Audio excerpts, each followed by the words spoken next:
Now we're going to tune some instruments with auto-tune. Now for all intents and purposes, the procedure is exactly the same. You've got the same choices, you can do it in auto, you can do it in graphical, whatever. What is interesting though is the way instruments react to some of the controls as opposed to vocals. Like for instance, you can be a little bit more aggressive with the retune speed on some instruments and have no ill effects at all, except for the instrument sounding more in tune and a little bit more clean. So the first thing you do want to do is change your input type here before you do anything to either instrument or, in the case of my first example, a bass guitar. So I'll go to bass instrument, in which case the algorithm is tuned for accepting lower fundamentals. So I'll play now a little bit of a bass guitar lick, and it's a picked bass guitar on a fretted bass guitar, so there shouldn't be too many tuning problems with it anyway, but have a listen and bypass.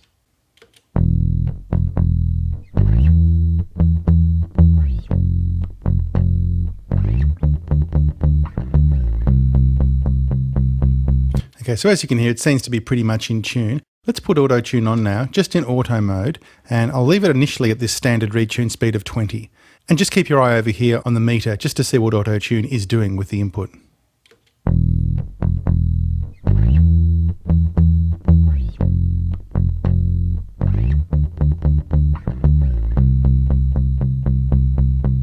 Okay, we're stable now, but for that first section there, you could see it was flat for a little while, then sharp for a little while, and auto-tune was compensating for that. So look what happens when I push this up now to the absolute 0 position where everything's fast. Now, we've seen what that does to vocals. It's extremely obvious and very aggressive in its tuning, but look what it does on a bass guitar that's already pretty closely in tune.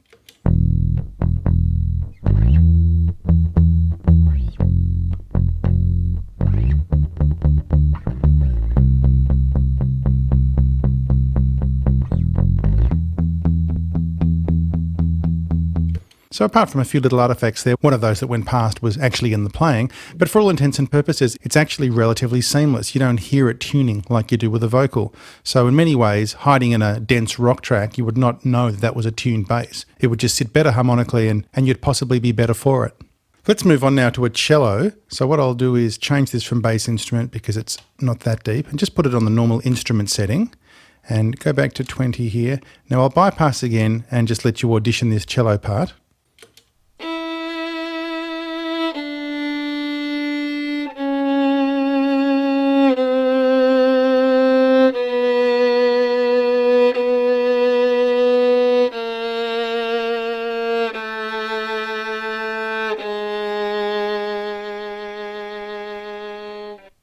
Now that's pretty close, but if you've got a good ear for microtones, you can hear that it's not quite there. It's kind of a little bit sharp in some bits, a little bit flat in others. But being a fretless instrument and having a natural vibrato, we're going to have to be very careful with the retune speed on this one. But have a listen to that now at the default of 20 and keep your eye on the meter again and just see what it's doing with it.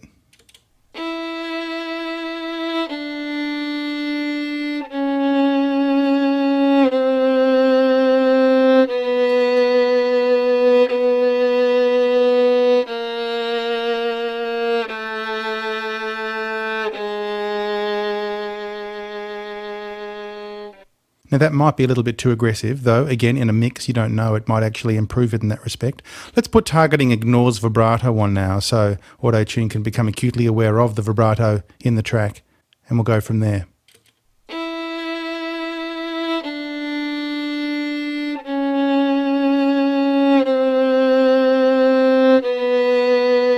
Let's slow it down a bit, see how we go. Well actually just for the exaggeration, let's speed it up and hear the damage it might do in that position.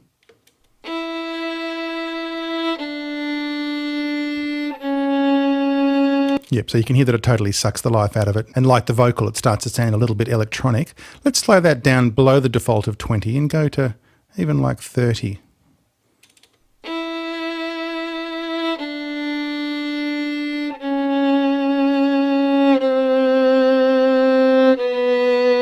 That's letting it breathe a little bit more for mine, but I'll even go slower again, significantly slower, so right down to 55.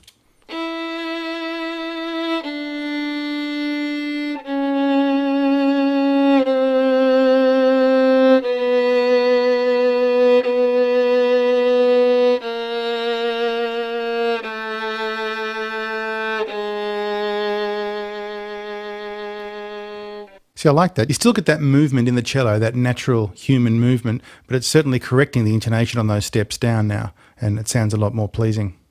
Okay, lastly, I'll demonstrate a saxophone. Now, the first lick in this sax riff is really out, so it's a good one to test with auto-tune. So I'll reset back to the default of 20, and I'll bypass this now and play this entire saxophone lick to you.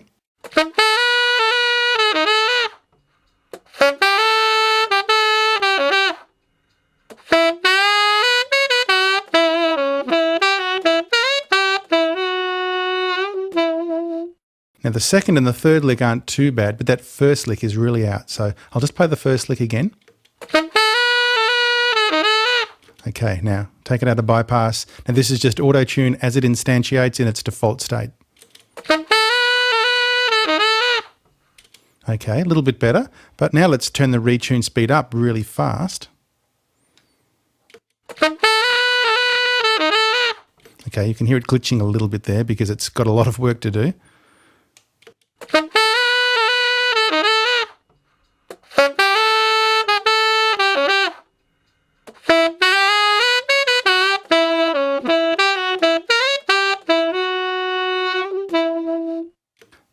Okay, I'll take off targeting ignores vibrato in this case because it's not as aggressive as it was in the cello, and I'll keep this speed still relatively quick, so yeah, 4 or 5, that's fine.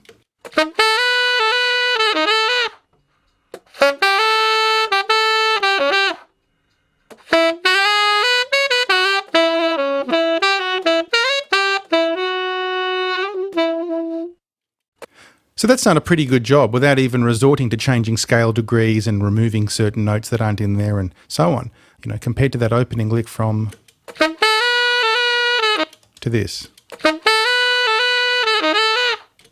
So quite an improvement. So as you can see, auto-tune is just as adept at tuning monophonic instruments as it is on vocals. So stay tuned to our last movie where we'll take one vocal and apply a number of the techniques that we've learned on that same vocal. See you then.